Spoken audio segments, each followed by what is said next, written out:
Hello বন্ধুরা, তো আজকে ছিল আমাদের লাস্ট এক্সাম। তো ওর জন্যই আমরা সবাই যাচ্ছি পরীক্ষা দিতে। তো আবার দুটো পরীক্ষা আছে, কেন আমাদের সবসময় কলেজে লাস্ট পরীক্ষা দুটো করেই হয়। তো সেখানে যাচ্ছি। তো দেখো এত ঝাঁকুনি হচ্ছে, তোমার দেখে বুঝতে পারছো। আর মাস্ক পরেছে কেন, যেটা যারা হরিকাটা কলেজে পরীক্ষা দিতে যায় যাদের পড়ে তারাই একমাত্র জানে যে কেন মাস্ক, কেন ওড়না নিয়ে যাই। তো যাই হোক, দেখো সামনে আমার একটা বান্ধবী পড়ছে, কেন ও সারাদিন পরে নিয়ে এটা কাজ করে। তো সারাদিন পরে না, তো পরীক্ষা দিয়ে দিতে যাওয়ার আগে একটু পরে নেয়। তো এদিকে দেখো মানে না, আমি ঠিক ক্যামেরা ধরতে পারছি না, ঠিক করে বুঝতে পারছি, পুরো সাইডে বসেছিলাম, এই জন্য ঠিকঠাক করে ক্যামেরা ধরতে পারছিল না। তো দেখো আমরা আমরা একটা আলাদা অটোতে এসেছিলাম, আর আরো তিনটে বান্ধবী অন্য একটা অটোতে এসেছিল। তো আমরা আগে এসে দাঁড়িয়ে দাঁড়িয়ে ওয়েট করছিলাম, তো ওরা পরের অটোতে এলো। কি বলতো, অটোতে না মানে সামনে যে তিনটে মানে সিট থাকে, ওখানে তিনজন ছাড়া বসতে দেয় না, ওর জন্য আলাদা আলাদা করে এসছে। কি কি পরীক্ষা দিতে এসেছিস? কি কি পরীক্ষা দিতে এসেছিস সেটা বললাম। আজকে আমার বাংলা সংস্কৃত আছে, যেটা আমি পারবো না। ও ভুলে গেছে। আমি পড়িও নি, আমি পারবো না। পড়ে কি হবে, পরের বছর তো আবার দিতে হবে। আমার এডুকেশন আর হ্যাঁ, যে মেয়ে কালকে আমাকে জিজ্ঞেস করছে, ভাই জিজি পেপার আমার এডুকেশন তো আমার বান্ধবীরা দেখে মনে হচ্ছে কারো টেনশনে আছে, মানে কেউ টেনশনে আছে দুটো এক্সামের জন্য, কারো টেনশন নেই। তো তা যাই হোক, এখানে রুম নাম্বার দিয়ে দিয়েছি, তো সবাই আমরা রুমে যাবো। কোথায় মানে আমাদের 6টা বান্ধবী, 6জন আলাদা আলাদা ঘরে, মানে কেমন একটা ব্যাপার, মানে 6জনই আলাদা আলাদা, কেউ একসাথে বুঝতে পারবে না। তো যাই হোক, কি আর করা যাবে, ঠিকঠাক করে নেওয়া হয়নি। তো এদিকে আমাদের অর্ধেক টাইম কেটে যায় রুম খুঁজতে খুঁজতে, ঠিক আছে, রুম খুঁজতে খুঁজতে লেগে যায়। তারপরে এখানে প্রথম পরীক্ষা দেওয়া হয়ে গেছে, তারপরে একটু টিফিন খেতে বলবো এখন, তারপর আবার সেকেন্ড পরীক্ষা, মানে যে পেপারটা আগে ছিল আমাদের, তারপরে সেক পেপার। তো এখানে যে আগের দিন সবাইকে বলেছিলাম যে দুটো পরীক্ষা যেহেতু সবাই টিফিন নিয়ে আসবে। তো দেখো সবাই টিফিন নিয়ে এসেছিলো। তো ওই বেঁচে টিফিন হলে যা হয়, নষ্ট হয়, আর কিছুই না। যাই হোক, দেখো সবাই টিফিন নিয়ে এসেছিলো, মানে দুটো বান্ধবী চাউমিন নিয়ে এসেছিলো, আর অত খাওয়া যায় না। এদিকে টিফিন আর একজন মানে কি ডিম টোস্ট, হ্যাঁ ডিম টোস্ট নিয়ে এসেছিলো, আর আমি নিয়ে গিয়েছিলাম ফ্রাইড রাইস। তো এইগুলোই ব্যাস, এই ছোটোখাটো পিকনিক টাইপের আমাদের করার ইচ্ছে ছিল, যে একসাথে তো কোনোদিন কিছু মানে কোনো পিকনিক বা কিছু বলো যাই বলো না, কিছু করা হয় না, যে যার কাজে এখন ব্যস্ত হয়ে যায়। তো ভেবেছিলাম সবাই মানে টিফিন নিয়ে যাবো, সবাই মিলে খাবো, ওই একটা ছোট্টখাট্টো বলতে পারো পিকনিক টাইপের হয়ে যায়।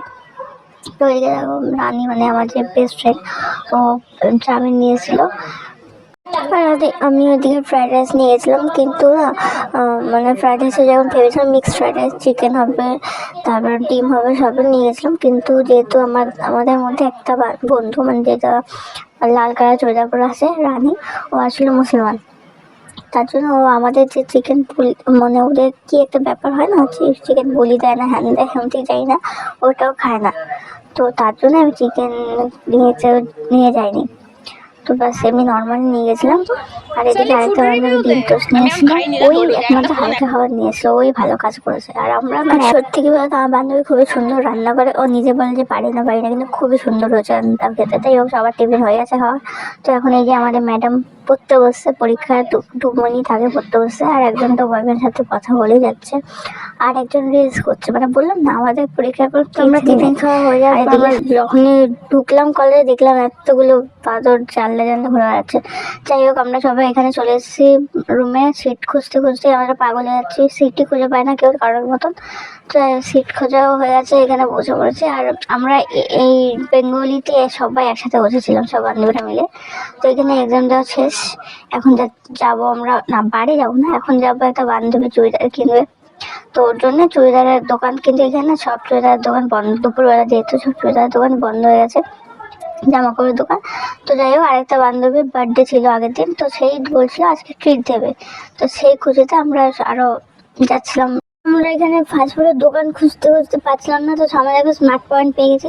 তো এর ভিতরে ঢুকে গেছি, কিছুই কিনবো না, আমরা কিছুই কিনবো না, কিন্তু এমনি যে দেখার জন্য যে কি মানে কার কোনটা পছন্দ সেই নিয়ে আমরা, মানে মনে হচ্ছিল কি জীবনে কোনোদিন আমরা স্মার্ট পয়েন্টে ঢুকিনি, সেরকম একটা ব্যাপার। মানে আমার বান্ধবীদের দেখে মনে হচ্ছে আমরা স্মার্ট পয়েন্টে ঢুকেছিলাম, কিছু কিনি, শুধুমাত্র একটা বিস্কুট কিনেছিলাম।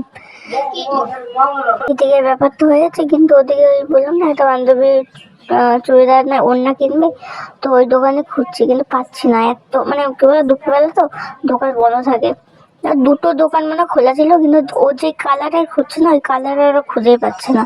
তো তার জন্য যাই হোক অনেক ঘোরার পর প্রায় 5:30 বেজে যাওয়ার পরও পেলাম না। তো এখন যাচ্ছি অটো ধরতে, কেন অনেক লেট হয়ে যাচ্ছে। আর এত লেট কি আর করা যাবে, অন্য তো পেলো না।